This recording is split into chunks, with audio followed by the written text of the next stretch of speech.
നമസ്കാരം. ഇന്ന് വയനാടാണ് വിഷയം. വയനാട് എന്റെ നാടാണ്. ഞാൻ പിച്ചവെച്ച നാട്, എന്റെ മണ്ണ്. അതുകൊണ്ട് തന്നെ വയനാടിനോട് എപ്പോഴും ഒരു പ്രിയമുണ്ട്. അത് ജനിച്ചു വളർന്ന നാടായതുകൊണ്ട് എപ്പോഴും ഇത്തിരി ഇഷ്ടം കൂടുമല്ലോ നമുക്ക്. ആ വയനാട് ഇന്നിപ്പം അങ്ങനെ കംപ്ലീറ്റ് ചർച്ചയപ്പെടുന്നു. നല്ല കാര്യം. പക്ഷെ ആ ചർച്ച ഒരു സുഖകരമായിട്ടുള്ള രീതിയിലല്ല പോകുന്നത് എന്നെനിക്ക് തോന്നുന്നു. വയനാട് ഇപ്പം ഞാനൊക്കെ എന്റെ കുഞ്ഞിലെ വയനാടിനെ കുറിച്ച് പാടിപ്പഠിച്ചിട്ടുണ്ട്. ഇപ്പൊ ഞങ്ങൾ പറയുന്നത്, നാട് എൻ വീട് ഈ വയനാട്, കൂട് എൻ മേട് ഈ വയനാട്, വയനാട് വയനാട് വയനാട് വയനാട്. ചെറുപ്പത്തില് പാടി നടന്ന പാട്ടുകളാ. അപ്പൊ വയനാടിൻ്റെതായിട്ടുള്ള ഒരുപാട് സ്വാഭാവികമായിട്ടുള്ള വിഷയങ്ങളുണ്ട്. ആ വിഷയങ്ങളിൽ നിന്ന് വേണം വയനാടിനെ നമ്മൾ വിലയിരുത്താൻ വേണ്ടിയിട്ട്. എന്റെ സ്കൂളും എന്റെ കോളേജ് ജീവിതവും ഒക്കെ വയനാട്ടിലാണ്. അതിന് കേവലം ഒരു പേരുമാറ്റം എന്നുള്ള അവസ്ഥയിൽ നിന്ന് ചിന്തിക്കാൻ പാടില്ല. ഗണപതി വട്ടമോ സുൽത്താൻ ബത്തേരിയോ എന്നുള്ള വിഷയമല്ല ഇപ്പൊ വയനാടിനുള്ളത്. വയനാടിന്റെ കാർഷിക രംഗം തകർന്ന് തരിപ്പണമായിട്ട് നിൽക്കുന്ന സമയമാണ്. കാലാവസ്ഥ വ്യതിയാനം വയനാടിനെ വല്ലാതെ ബാധിച്ചിട്ടുണ്ട്. അപ്പൊ കേവലം ഇന്ന് ചർച്ചപ്പെടേണ്ടിരുന്നത്, വയനാട്ടിൽ ചർച്ച ചെയ്യപ്പെടേണ്ടിരുന്നത് ഗണപതി വട്ടം മാറ്റി, അല്ല സുൽത്താൻ ബത്തേരി മാറ്റി ഗണപതി വട്ടമാക്കുക എന്നുള്ള ഒരു പ്രക്രിയ അല്ല എന്നാണ് എന്റെ ഒരു വിശ്വാസം. അവിടെ ജനിച്ചു വളർന്ന ആളെന്ന നിലയിൽ നമ്മൾ വിഷയങ്ങളിൽ നിന്ന് മാറാനും ഈ ഇലക്ഷന്റെ അവസാന ഘട്ടത്തിൽ ഒരു നെഗറ്റീവായിട്ടുള്ള ആസ്പെക്ട് കൊണ്ടുവരുവാനുമേ അതിന് സാധിക്കൂ എന്ന് തോന്നുന്നു. സുൽത്താൻ ബത്തേരി ഒരുപക്ഷെ എന്റെ അഭിപ്രായത്തിൽ സുൽത്താൻ ബത്തേരി ആയിട്ട് തന്നെ നിൽക്കണം. കാരണം ടിപ്പുവിന്റെ അക്രമത്തിന്റെ ഒരു അടയാളമാണ് സുൽത്താൻ ബത്തേരി. സുൽത്താൻ ബത്തേരിയിൽ എന്തുകൊണ്ട് സുൽത്താൻ ബത്തേരി എന്ന പേര് വന്നു എന്ന് ചോദിക്കുമ്പോൾ എല്ലാവർക്കും അറിയാം. സുൽത്താൻസ് ബാറ്ററി, സുൽത്താന്റെ പട്ടാള ക്യാമ്പായിരുന്നു സുൽത്താൻ ബത്തേരി. ആ അർത്ഥത്തിൽ ബ്രിട്ടീഷുകാരിട്ട പേരാണ് സുൽത്താൻ ബത്തേരി. അതിന്റെ മുന്നിലുള്ള പേര് ശരിയാണ്. ഗണപതി കോവിലുള്ള സ്ഥലത്ത് ഗണപതി വട്ടം എന്നറിയപ്പെട്ടിരുന്നു. അതിലൊന്നും തർക്കമില്ല. ഇനി തർക്കമുണ്ടെങ്കിലും കുഴപ്പമില്ല. പക്ഷേ ടിപ്പു സുൽത്താൻ തകർത്തതാണ് ആ ജൈന ടെമ്പിൾ എന്നുള്ളതിൽ ആർക്കും സംശയം ഉണ്ടാവില്ല. കാരണം അത് അവിടെ പുരാവസ്തുവായിട്ട് ബത്തേരിയിൽ ആ ടെമ്പിൾ അങ്ങനെ നിൽക്കുന്നുണ്ട്. ടിപ്പു സുൽത്താൻ ഒരു ക്ഷേത്രമല്ല തകർത്തത്, 8000 ക്ഷേത്രങ്ങൾ തകർത്ത മാന്യ ദേഹമാണ് ടിപ്പു സുൽത്താൻ. അക്കാര്യത്തിൽ ഒരു സംശയവും വേണ്ട. 10,000-കണക്കിന് ഹൈന്ദവരെ നിർബന്ധപൂർവം മതം മാറ്റിയ വ്യക്തിയാണ് ടിപ്പു സുൽത്താൻ. അക്കാര്യത്തിലും ഒരു സംശയവും വേണ്ട. നിർബന്ധിതമായി പശുമാംസം ഹൈന്ദവരെ കൊണ്ട് തീറ്റിച്ചവനാണ് ടിപ്പു സുൽത്താൻ. അക്കാര്യത്തിലും യാതൊരുവിധ സംശയവുമില്ല. ഈ ടിപ്പു സുൽത്താൻ കാരണം ഗുരുവായൂരപ്പനെ തോളിലേറ്റിക്കൊണ്ട് ഓടിപ്പോയ ചരിത്രമുണ്ട്. അക്കാര്യത്തിൽ യാതൊരു സംശയവുമില്ല.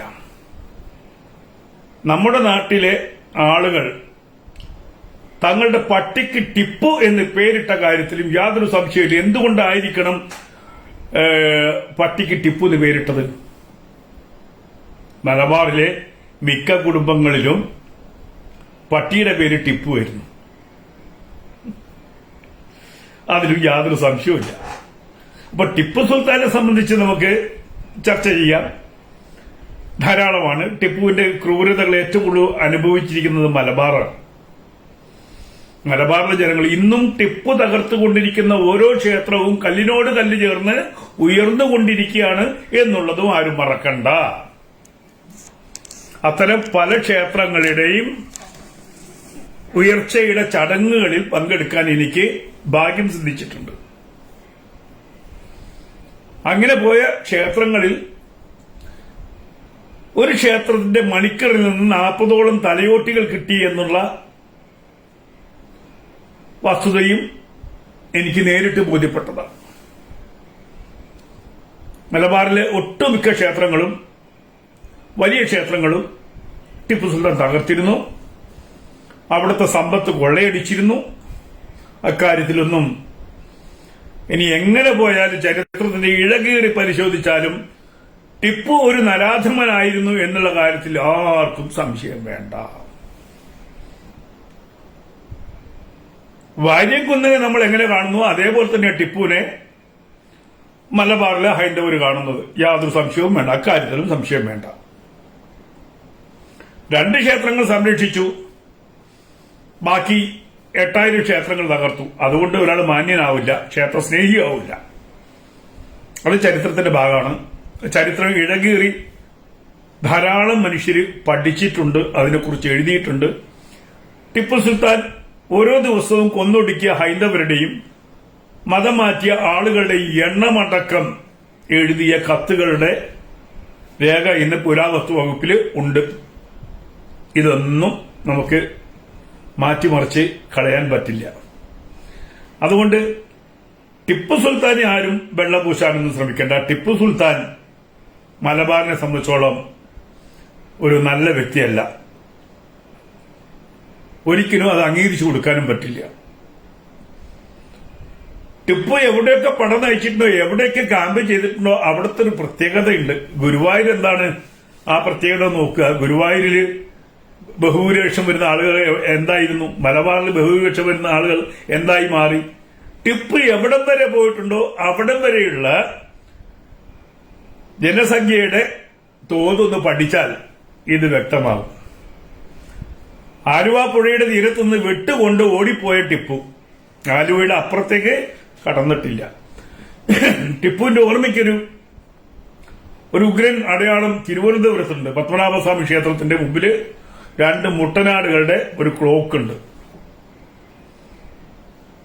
അതൊക്കെ നമുക്ക് ചരിത്രത്തിലുണ്ട്. ടിപ്പു ആരായിരുന്നു, എന്തായിരുന്നു എന്നൊക്കെ ചരിത്രത്തിലുണ്ട്. മലയാളികൾക്ക് വായിച്ചാൽ മനസ്സിലാവും. അതൊക്കെ ശരിയാണ്. ഇപ്പോ അതും ഗണപതി വട്ടത്തിന്റെ പേരും മാറ്റവുമായിട്ടുള്ള ബന്ധം നമുക്ക് തൽക്കാലം ചർച്ച ചെയ്യപ്പെടാതിരിക്കും. കാരണം ടിപ്പു സുൽത്താനെ കുറിച്ച് ചർച്ച ചെയ്യാം. മറ്റൊന്ന്, പേരുമാറ്റൽ എന്ന് പറഞ്ഞാൽ അടുത്ത കാലത്ത് ഈ കോഴിക്കോട് സാമൂതിരിയുടെ ഒരു ക്ഷേത്രത്തിനടുത്തൊരു ഹാൾ ഉണ്ടായിരുന്നു, ജൂബിലി ഹാൾ. സ്വാതന്ത്ര്യസമര സേനാനികളുടെ മുഴുവൻ ഓർമ്മയ്ക്കായിട്ട് പണിത ഹാളാണ് ജൂബിലി ഹാള്. അതിന്റെ പേര് അടുത്ത കാലത്ത് മാറ്റി, കോഴിക്കോട് കോർപ്പറേഷനാണ് മാറ്റിയത്. അത് മാത്രമല്ല, അതിനു മുമ്പ് നമ്മള് ഗൂഗിളില് കോഴിക്കോട് ആ ഭാഗം, നമ്മുടെ സാമൂതിരി ടെമ്പിളിന്റെ ഭാഗം ഒന്ന് അടിച്ചു നോക്കിയാൽ അതിന്റെ പേര് മർക്കസുദ്ദവയായിരുന്നു. കുറച്ചു കാലം മുമ്പ് ഞങ്ങളെല്ലാം കൂടി കൂടിയിട്ടാണ് ആ മർക്കസുദ്ദവ എന്നുള്ള പേര് ആ ക്ഷേത്രത്തിൽ നിന്ന് മാറ്റിയത്. അപ്പൊ അതേപോലെ കോഴിക്കോട് ഈ പറയുന്ന കമ്മ്യൂണിസ്റ്റുകാർ മാറ്റിയ പേരുകൾ ഒരുപാടുണ്ട്. കോർട്ട് റോഡിന്റെ പേര് മാറ്റി, പല പേരും കമ്മ്യൂണിസ്റ്റുകൾ മാറ്റിയിട്ടുണ്ട് ഈ കോഴിക്കോട്. പക്ഷെ അവിടെയൊന്നും ആരും പ്രതികരിച്ചു കണ്ടില്ല. എനിക്ക് സങ്കടമുണ്ട്. നമ്മുടെ തളി ക്ഷേത്രത്തിന്റെ തൊട്ടടുത്തുള്ള ജൂബിലി ഹാളിന്റെ പേര് മാറ്റിയത് സങ്കടമുണ്ട്. മാറ്റാൻ പാടില്ലായിരുന്നു. തളി ക്ഷേത്രത്തിന്റെ വകയായിരുന്ന ഭൂമിയായിരുന്നു അത്. അവിടെ ജനങ്ങൾക്ക് കുളിക്കാൻ വേണ്ടി തീണ്ടാരിക്കുളം എന്നായിരുന്നു ആ സ്ഥലത്തിന്റെ പേരെന്നാണ് എന്റെ ഓർമ്മ. ആ തീണ്ടാരിക്കുളത്തില് അത് നികത്തിയിട്ടുണ്ടാക്കിയതാണ് ജൂബിലി ഹാള്. ആ ജൂബിലി ഹാളിന്റെ പേരെന്താണ് ഇന്നൊന്ന് അന്വേഷിച്ചു നോക്കൂ. അപ്പൊ കമ്മ്യൂണിസ്റ്റുകാർ ആവശ്യത്തിന് പേര് മാറ്റിയിട്ടുണ്ട്. എന്തിനു വേണ്ടിയിട്ടാണ്? ഈ ന്യൂനപക്ഷങ്ങളുടെ വോട്ട് വാങ്ങിക്കാൻ വേണ്ടി ഇഷ്ടംപോലെ പേര് മാറ്റിയിട്ടുണ്ട്. അതുകൊണ്ട് കമ്മ്യൂണിസ്റ്റുകാർ ഞങ്ങൾ പേര് മാറ്റുന്നത്, സുരേന്ദ്രൻ പറഞ്ഞു പേര് മാറ്റുന്നത് അതുകൊണ്ട് ഇത് ഏതാണ് ന്യൂനപക്ഷങ്ങളോട് ബഹുഭൂരിപക്ഷവും ന്യൂനപക്ഷത്തെയും നമ്മൾ തെറ്റിക്കാനുള്ള അടവാണ് എന്ന് പറഞ്ഞ് ബഹളം ഉണ്ടാക്കുന്നതിൽ ഒരു കാര്യമില്ല. കാരണം നിങ്ങൾ കോഴിക്കോട് ചെയ്യുന്ന അതാണ്. കമ്മ്യൂണിസ്റ്റ് പാർട്ടി കോഴിക്കോട് ചെയ്യുന്നത്, കോഴിക്കോട് മാറ്റിയ പേരുകൾ ഒന്ന് തന്റെ അടുത്തോട് ഒന്ന് പുറത്തു വിട്. ഏതൊക്കെ റോഡ്? മുല്ല വീട്ടിൽ അബ്ദുറഹ്മാൻ സാഹിബ് എന്ന് പറഞ്ഞിട്ട് റോഡ് മാറിയല്ലോ. ആ റോഡിന്റെ പേര് നേരത്തെ എന്തായിരുന്നു? അപ്പോ പേര് മാറ്റി കളിക്കാൻ ഏറ്റവും മിടുക്കന്മാരാണ് കമ്മ്യൂണിസ്റ്റുകാർ. ഇതൊന്നും ചർച്ച ചെയ്യപ്പെടില്ല. പക്ഷെ ഈ പേര് മാറ്റിയപ്പോ, ഈ ജൂബിലി ഹോളുടെ പേര് മാറ്റിയപ്പോഴോ, ഇവിടുത്തെ റോഡുകളുടെ പേര് മാറ്റിയപ്പോഴോ സാംസ്കാരിക കുരയ്ക്കന്മാർ, അങ്ങനെ പറയില്ല നല്ലത്, സാംസ്കാരിക കുരയ്ക്കന്മാരൊന്നും അനങ്ങിയിട്ടില്ല.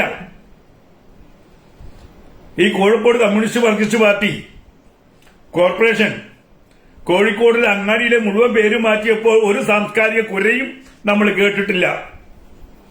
പക്ഷെ സുരേന്ദ്രൻ അവിടെ ഗണപതി വട്ട വാക്കണം എന്ന് പറയുമ്പോൾ സാംസ്കാരിക നായന്മാര് പറന്നു വന്ന് ഭയങ്കര ബഹളമാണ്. അത് വേറെ കാര്യം.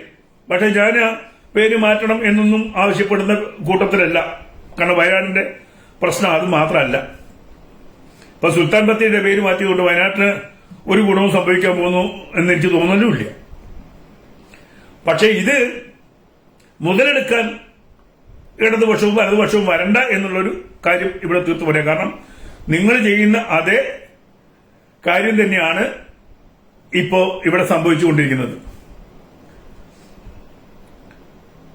പേര് മാറ്റലിന് ഈ പറയുന്ന മിടുക്കന്മാരായിട്ടുള്ള ആൾക്കാരാണ് ഇപ്പൊ ഞെളിഞ്ഞു വന്ന് ചാനലിൽ ചർച്ചയിൽ വന്നിട്ട് അയ്യോ അങ്ങനെ പറയാൻ പാടില്ലായിരുന്നു, ഇങ്ങനെ പറയാൻ പാടില്ലായിരുന്നു എന്ന് നിലവിളിച്ചുകൊണ്ടിരിക്കുന്നത്.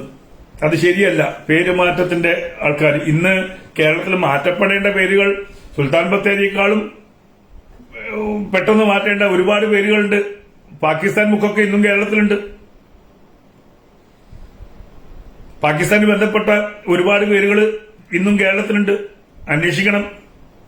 ആ പേരൊക്കെ ആദ്യം മാറ്റട്ടെ.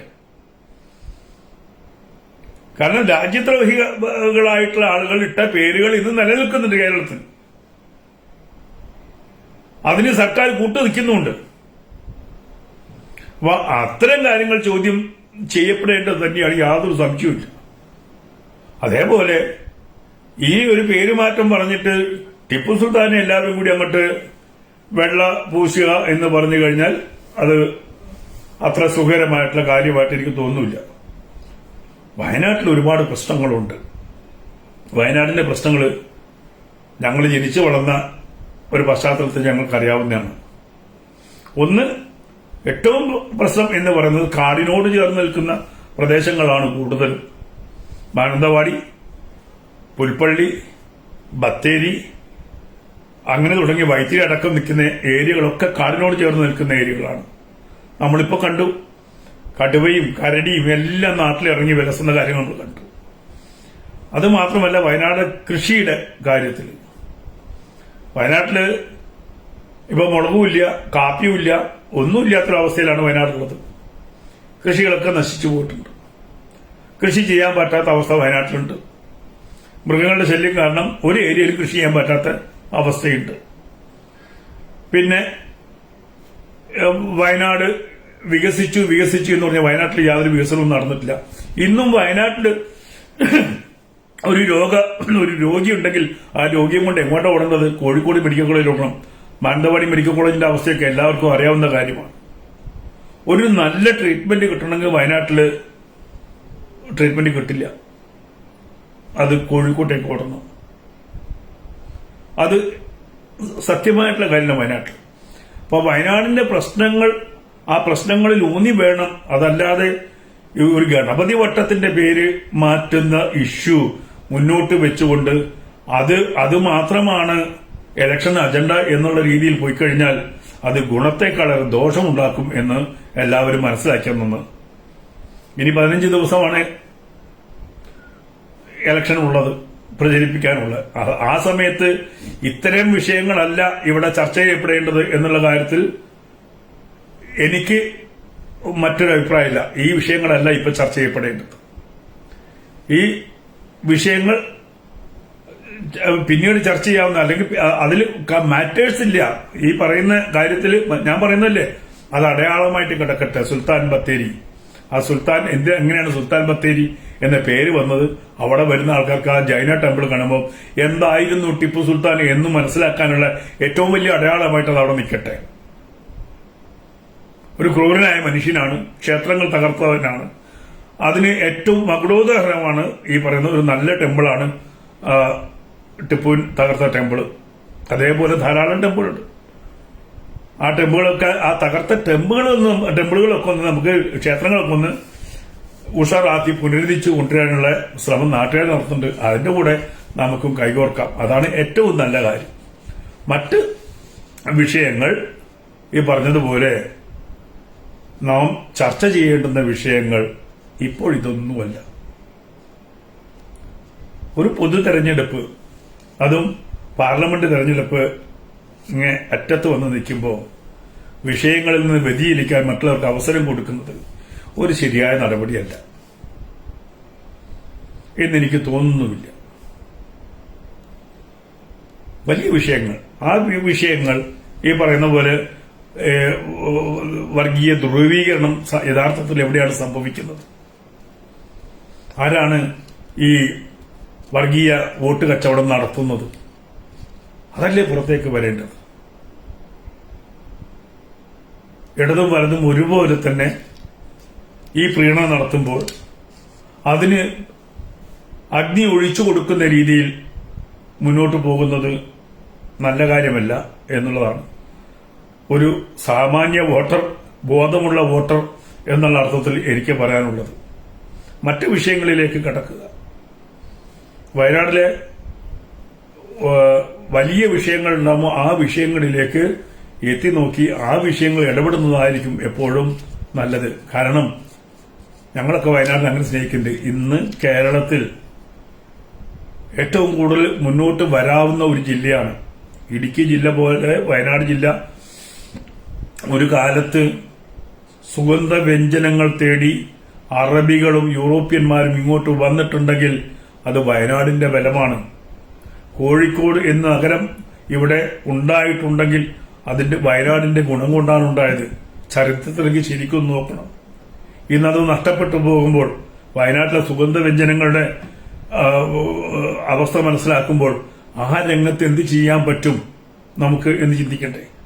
വയനാട്ടിലെ ഇഞ്ചി കൃഷി എങ്ങനെ പ്രോത്സാഹിപ്പിക്കാൻ പറ്റും? വയനാട്ടിലെ കാപ്പിക്ക് എങ്ങനെ മാർക്കറ്റ് ഉണ്ടാക്കാൻ പറ്റും? വയനാട്ടിലെ കുരുമുളക് എങ്ങനെ സംരക്ഷിക്കാൻ പറ്റും? ഗന്ധകശാല നെല്ലെങ്ങനെ സംരക്ഷിക്കാൻ പറ്റും? അങ്ങനെ വൈവിധ്യമുള്ള, കാർഷികമായിട്ട് വൈവിധ്യമുള്ള ഒരു ഇടമാണ് വയനാട്. ലോകത്തിന്റെ നെറുകയിൽ ഇനിയും എത്തിക്കാൻ പറ്റുന്ന ഒരു ഇടമാണ് വയനാട്. കാരണം അവിടുത്തെ കാലാവസ്ഥ, ആ കാലാവസ്ഥ വ്യതിയാനത്തെ തിരിച്ച് നമുക്ക് ആ വ്യതിയാനത്തെ മാറ്റി നിർത്തി തിരിച്ച് വയനാടിന്റെ തണുപ്പ് കൊണ്ടുവരാൻ വയനാട്ടിൽ എന്ത് ചെയ്യാൻ പറ്റും എന്ന് ചിന്തിക്കേണ്ടുന്ന കാലഘട്ടമാണിത്.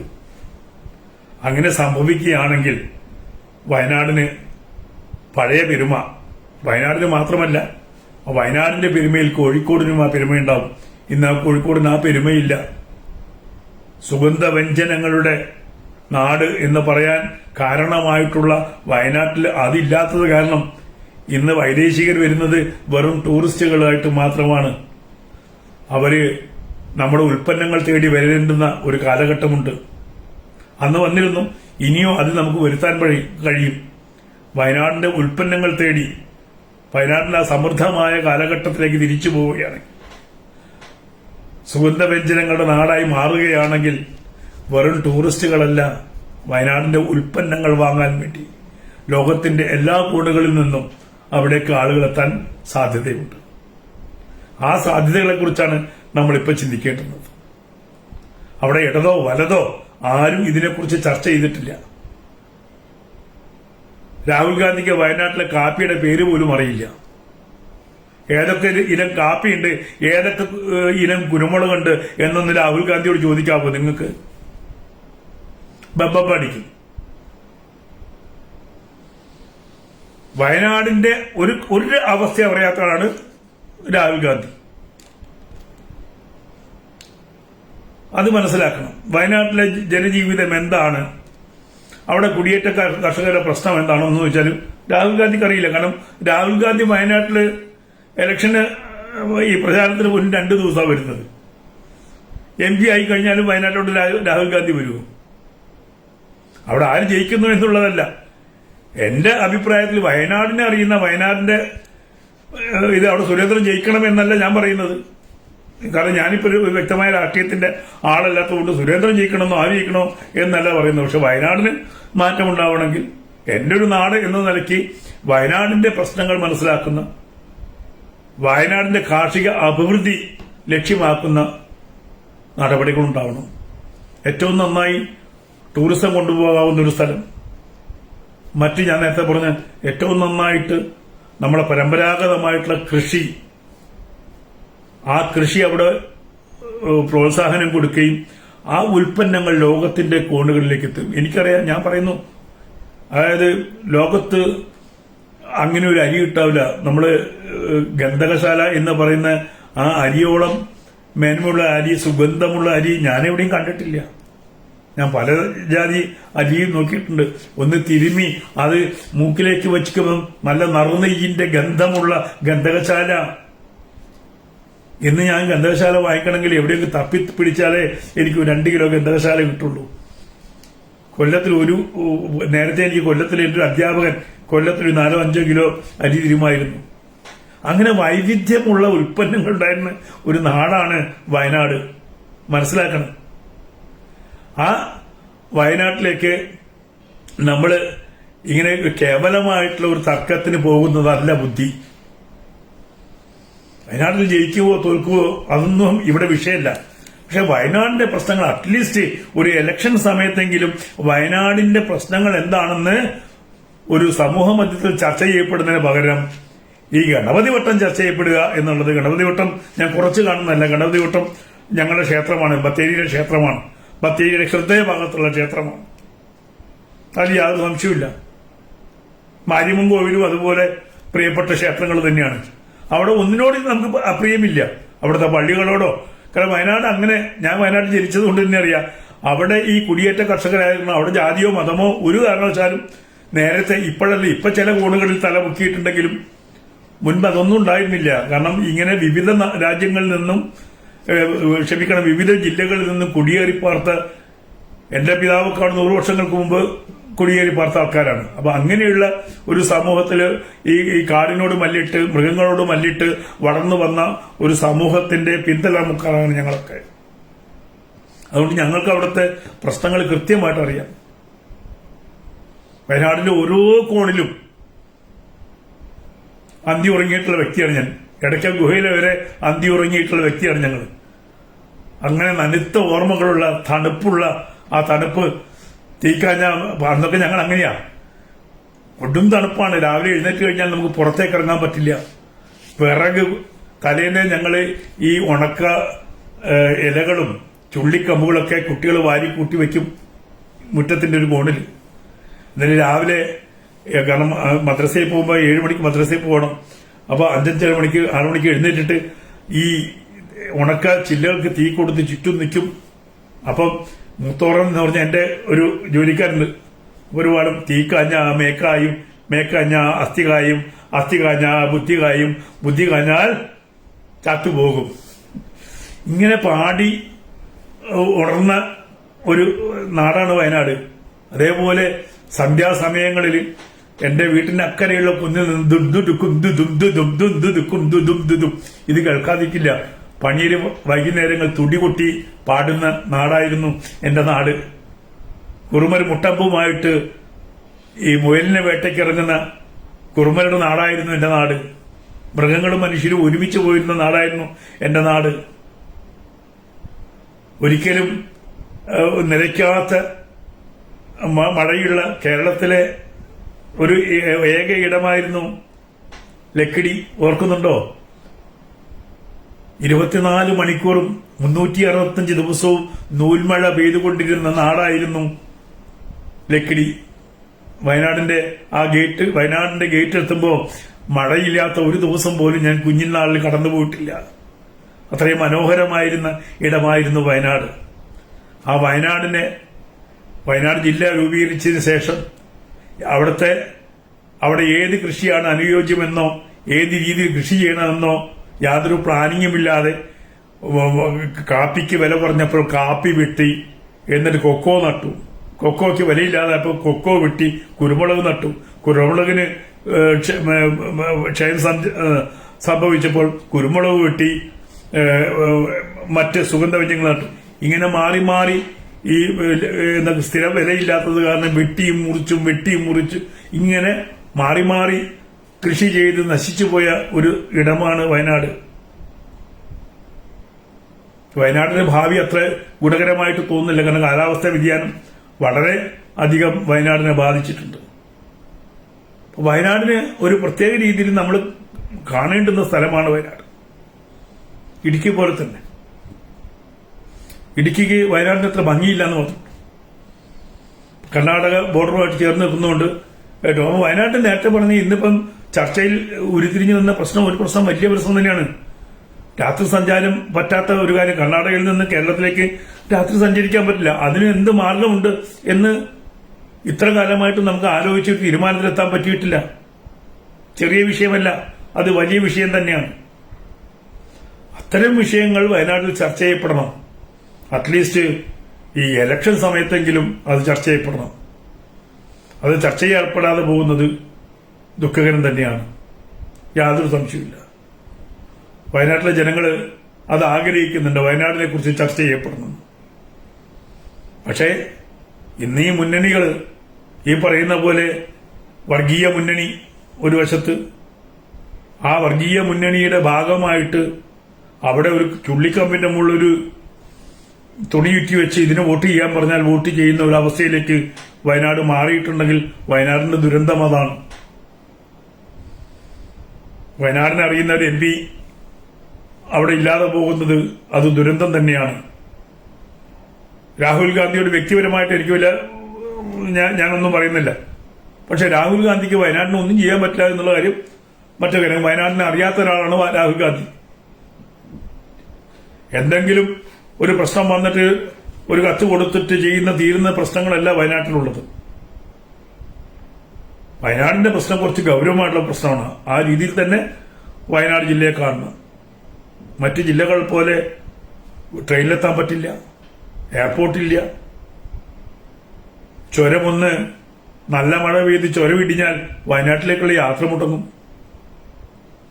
ആകെ 2 ചുരങ്ങളാണ് ഉപയോഗിക്കുന്നത്. ആ 2 ചുരങ്ങളുടെ അവസ്ഥയും ഇത് തന്നെയാണ്. ഒരിക്കൽ പോലും മഴക്കാലത്ത് യാത്ര മുടങ്ങാത്ത കാലഘട്ടം ഉണ്ടായിട്ടില്ല. ഇങ്ങനെയൊക്കെയുള്ള ഒരു പ്രശ്നങ്ങളുള്ള സ്ഥലമാണ് വയനാട്. അതിനെക്കുറിച്ചൊക്കെ ചർച്ച ചെയ്യാം വയനാട്ടിൽ. അതിനെ കേവലം ഒരു സ്ഥലമാറ്റ പ്രശ്നമായിട്ട് അതിനെ ബൂസ്റ്റ് ചെയ്യാൻ നിൽക്കരുത് എന്നുള്ളതാണ് എന്റെ അഭിപ്രായം. അത്രേ പറഞ്ഞു. നമ്മൾ ഓരോരുത്തരും അഭിപ്രായം പറയുമ്പം അത് രാഷ്ട്രീയവിരുദ്ധമായിട്ടുള്ള അഭിപ്രായമാണ് എന്നൊന്നും ആര് പറഞ്ഞാലും അത് അംഗീകരിച്ചു കൊടുക്കാൻ പറ്റില്ല. കാരണം എനിക്ക് എന്റെ നാട് വലുതാണ്. കേരളം എന്ന് പറയുമ്പോൾ നമ്മുടെ നാട് ഇന്ത്യ എന്ന് പറഞ്ഞാൽ ഭാരതം എന്ന് പറയുന്ന പോലെ തന്നെയാണ്. ആ പെറ്റമ്മയോട് തോന്നുന്ന ഒരു ഇഷ്ടം നമുക്കെപ്പോഴും നമ്മളെ പ്രസവിച്ച് നമ്മൾ ഓടി നടന്ന ഈ പിഞ്ചുകാല് വെച്ച് വളർന്ന ഭൂമിയോട് നമുക്കൊരു ഇഷ്ടം തോന്നും. അത് കൂടുതലുണ്ടാവും. ആ കൂടുതൽ ഇഷ്ടം എനിക്ക് വയനാടിനോടുണ്ട്.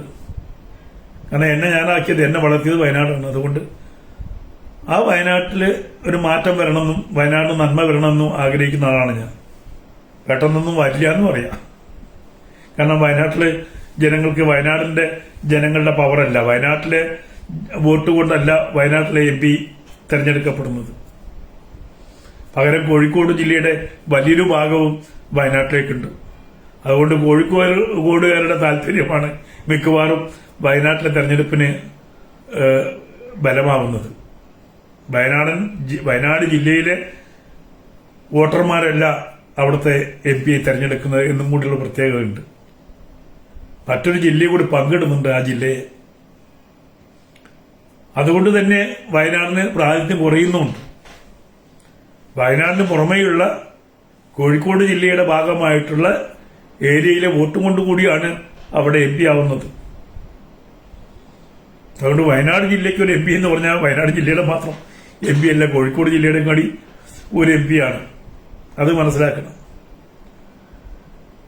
അപ്പൊ ആ രീതിയിൽ നോക്കുമ്പോൾ വയനാടിന് പ്രത്യേക ശ്രദ്ധ വേണം എന്നുള്ളത് നമ്മൾ ചിന്തിക്കേണ്ടുന്ന വിഷയമാണ്. അല്ലാതെ ടിപ്പു സുൽത്താനെ വെള്ളപൂശാനും ഇതിന്റെ പേര് ആരും ശ്രമിക്കുകയും വേണ്ട. ടിപ്പു കൊടിയ ദ്രോഹിയായിരുന്നു എന്നുള്ള കാര്യത്തിൽ ആർക്കും ഒരു സംശയവും വേണ്ട. ചരിത്രം അത് ഗഹനമായി ചർച്ച ചെയ്തിട്ടുണ്ട്, അതിന്റെ രേഖകളുണ്ട്. അതിനെ എത്ര വെള്ള പൂശിയാലും ശരി, ടിപ്പു സുൽത്താനായിട്ട് വാണത് വാളിന്റെ ബലത്തിലാണ്, അതിക്രമത്തിന്റെ ബലത്തിലാണ്. അതല്ലാതെ ഈ ബ്രിട്ടീഷുകാർക്കെതിരെ യുദ്ധം ചെയ്തുകൊണ്ട് മാത്രം മഹത്വവൽക്കരിക്കപ്പെടേണ്ട ഒരു വ്യക്തിയല്ല ഈ പറയുന്ന ടിപ്പു സുൽത്താൻ. അദ്ദേഹം ചെയ്ത ദ്രോഹത്തെ കുറിച്ചും കൂടി നമ്മൾ ആലോചിക്കണം. ആ ഓർമ്മ എപ്പോഴും ഉണ്ടാവണം മലബാറുകൾ, പ്രത്യേകിച്ച് മലബാറുകാർക്ക്. മലബാറിന് ഈ ഡെമോഗ്രഫി എങ്ങനെയാണ് മാറിയത് എന്നുള്ളത് എല്ലാവർക്കും അറിയാവുന്ന കാര്യമാണ്. ആ ചരിത്രം ഒരുപക്ഷെ കേരളത്തിന്റെ ഈ സൗഹാർദ്ദ നില തകർക്കാൻ ഏറ്റവും കൂടുതൽ കാരണമായിട്ടുള്ള ഒരു വ്യക്തിയാണ് ടിപ്പു സുൽത്താൻ. അത് മറന്നു പോകരുത്. എങ്ങനെയാണ് സാമൂതിരി രാജാക്കന്മാർ ഇവിടെ ഇല്ലാതെ പോയത് എന്ന് മറന്നു പോകരുത്. ഇപ്പൊ അദ്ദേഹത്തെ സ്വാതന്ത്ര്യ സമര സേനാനിയാക്കി മാറ്റുമ്പോൾ സാമൂതിരി മഹാരാജാവ് സ്വാതന്ത്ര്യത്തിന് വേണ്ടി എതിര് നിന്ന ആള് എന്ന് പറയുന്നു. അദ്ദേഹം യൂറോപ്യനായിരുന്നില്ലല്ലോ. ആ രാജാവിന് ഗുരുവായൂരപ്പൻ എന്തായാലും വിദേശത്തുനിന്ന് വന്ന ദേവതയൊന്നും അല്ലല്ലോ. ടിപ്പു സുൽത്താന് ഗുരുവായൂരപ്പനോട് ദേഷ്യം തോന്നേണ്ട കാര്യം എന്താണ്? തളി ക്ഷേത്രത്തോട് ദേഷ്യം തോന്നേണ്ട കാര്യം എന്താണ്? മലപ്പുറത്ത് ആയിരക്കണക്കിന് ക്ഷേത്രങ്ങളോട് ശത്രു തോന്നേണ്ട കാര്യം എന്താണ്? സ്വാതന്ത്ര്യ സമരം ഇപ്പൊ പറയുന്നത് കേട്ടത് തോന്നുന്നു 1921 സ്വാതന്ത്ര്യ സമരമായി പ്രഖ്യാപിക്കുന്നത് ഈ സുന്നത്ത് ചെയ്യുന്നത് നിർബന്ധമായി പിടിച്ച് സുന്നത്ത് ചെയ്യുന്നതാണോ സ്വാതന്ത്ര്യ സമര രീതി? അതും കൂടി ചിന്തിക്കണ്ടേ? ഈ പറയുന്ന വാര്യംകുന്നനും ടിപ്പു സുൽത്താനും ഒക്കെ ചെയ്തത് അത് തന്നെയാണ്. നിർബന്ധിതമായിട്ട് ഏറ്റവും കൂടുതൽ നായർ പടയാളികളെ ഇല്ലാതാക്കിയ ആളാണ് ടിപ്പു സുൽത്താൻ. അപ്പൊ നമ്മുടെ ആളുകളെ തന്നെ കൊന്ന എന്നിട്ട് പറയാണ് സ്വാതന്ത്ര്യ സമര സേനയാണ് എന്ന് പറഞ്ഞാൽ എന്താണ് അതിനർത്ഥം? ബ്രിട്ടീഷുകാരെ കൊന്നതിന്റെ 100 ഇരട്ടി ഹൈന്ദവരെ കൊന്നിട്ടുണ്ട് ടിപ്പു. ഞാൻ നേരത്തെ പറഞ്ഞില്ലേ, അതുകൊണ്ടാണ് ടിപ്പുവിനെ ഇപ്പോഴും ഇവിടെ ഈ ടിപ്പു എന്നുള്ള പേര് പട്ടിക്ക് ഇടുന്നത്. ഇപ്പോഴും തുടരുന്നുണ്ട് ആ വ്യവസ്ഥ. ആളുകൾ മറന്നുപോയിട്ടില്ല. അപ്പൊ ഇവിടുത്തെ സാംസ്കാരിക ആളുകൾ വന്ന് കുരച്ച് ഈ സുരേന്ദ്രൻ സുൽത്താൻ ബത്തേരി എന്നുള്ള പേര് മാറ്റണം എന്ന് പറഞ്ഞതിന്റെ പേരിൽ ടിപ്പുവിനെ അങ്ങ് വെള്ളപൂശി മഹാനാകാനാണ് ഉദ്ദേശമെങ്കിൽ അതങ്ങ് പള്ളി ചെന്ന് പറഞ്ഞാൽ മതി. അങ്ങനെ മഹത്വവൽക്കരിക്കേണ്ട വ്യക്തിയല്ല ടിപ്പു എന്ന് മനസ്സിലാക്കിയാൽ നല്ല. സാംസ്കാരിക നായകരെ ഇപ്പുറത്തേക്ക് ഒന്ന് കുറയ്ക്കണം. ഞാൻ നേരത്തെ പറഞ്ഞില്ലേ, കോഴിക്കോട് കോർപ്പറേഷൻ പേര് മാറ്റിയപ്പോ സാംസ്കാരിക നായകന്മാരാരും കുരച്ചു കെട്ടില്ല. ഒന്ന് കുറയ്ക്കണം. നേരത്തെ പറഞ്ഞില്ലേ, സ്വാതന്ത്ര്യ സമര സേനാനിയാണ് ടിപ്പു എന്ന് പറയുന്നവര് ഇവിടത്തെ മുഴുവൻ സ്വാതന്ത്ര്യ സമര സേനാനികളുടെയും പ്രതീകമായിട്ട് ജൂബിലി ഹാള് പണിതപ്പോ അത് ഒരു സ്വാതന്ത്ര്യ സമര സേനാനിയുടെ പേരിലേക്ക് മാറ്റുന്നത് എത്ര കണ്ട് നല്ലതാണ് എന്ന് കമ്മ്യൂണിസ്റ്റുകാർ പറയട്ടെ. പക്ഷെ അന്ന് BJP ഇതൊന്നും ചർച്ച ചെയ്തില്ല. അതിന് ദുഃഖമുണ്ട്. ഒരു ദിവസത്തെ ഒരു പ്രതിഷേധ പഠനം കൊണ്ട് മാറിയതല്ല. ഒരു പേരും മാറ്റപ്പെട്ടില്ല. അടിയറവ് പറഞ്ഞു. തളി ക്ഷേത്രം ആയിരക്കണക്കിന് ആൾക്കാർ സമരത്തിനിറങ്ങി അവസാനം ആ സമരം തന്നെ അതിന്റെ ബലം നഷ്ടപ്പെട്ടു. എത്രയോ ക്ഷേത്രങ്ങൾ ഇപ്പോഴും ആക്രമണത്തിന് വിധേയമാവുന്നുണ്ട്, ഇല്ലായ്മ ചെയ്യാൻ ശ്രമിക്കുന്നുണ്ട്. തിരുവെങ്ങൂർ ക്ഷേത്രത്തിലേക്ക് നടന്ന ഇതേപോലെ ഒരു അധിനിവേശ ശ്രമം, അതിന്റെ കൊടിമരം വരെ തകർക്കാൻ നടന്ന ശ്രമം, അവിടെയൊക്കെ എല്ലാവരും മാറിപ്പോവുകയായിരുന്നു. ആരും തന്നെ കൂടെ നിന്നില്ല. അവസാനം ആ ക്ഷേത്രത്തിന്റെ ഭാരവാഹികൾ കോടതി കയറി ഇറങ്ങി ഒടുവിൽ കോടതിയുടെ മുന്നിൽ വെച്ചിട്ടാണ് ആ ക്ഷേത്രത്തിന്റെ പ്രശ്നം തീർന്നത്. അന്ന് ടിപ്പുവാണ് തകർത്തെങ്കിൽ ഇന്ന് നമ്മുടെ നാട്ടിലെ ടിപ്പുകളുണ്ട്, ഒരുപാട് ടിപ്പുമാരുണ്ട് ഇവിടെ. അത് മറന്നു പോരുത്. ആ ടിപ്പുമാരാണ് ഇപ്പം ഇത് തകർക്കാൻ വേണ്ടി ശ്രമിക്കുന്നത്. അതുകൊണ്ട് നമുക്ക് ഇപ്പം നിലവിൽ ആവശ്യം, പ്രത്യേകിച്ച് ഇലക്ഷന്റെ സമയത്ത് ചർച്ച ചെയ്യപ്പെടേണ്ടത് മറ്റ് വിഷയങ്ങളാണ്. ആ വിഷയങ്ങളിൽ നിന്ന് ഇടതും വലതും എങ്ങനെ മാറ്റാൻ പറ്റും എന്ന് ആലോചിച്ചു കൊണ്ടിരിക്കുന്ന, ക്ലൈമാക്സിൽ കൊണ്ടുപോയി വെക്കുന്ന, ഇതിനെ വ്യതിചലിപ്പിക്കാൻ ശ്രമിക്കുന്ന അവസാന നിമിഷങ്ങളാണ്. അപ്പോ ശത്രുവിന്റെ കയ്യിലെ ആയുധമായിട്ട് നമ്മൾ മാറാൻ പാടില്ല. നാടിനെ സ്നേഹിക്കുന്നവര് ശത്രുവിന്റെ കയ്യിലെ ആയുധമായിട്ട് മാറാതെ നോക്കേണ്ടുന്നത് ഈ അവസാന നിമിഷത്തിൽ എപ്പോഴും ചിന്തിക്കേണ്ടുന്ന വിഷയമാണ്. ഞാനീ പറയുന്നത് ബോധമുള്ളവർക്ക് മനസ്സിലാവും,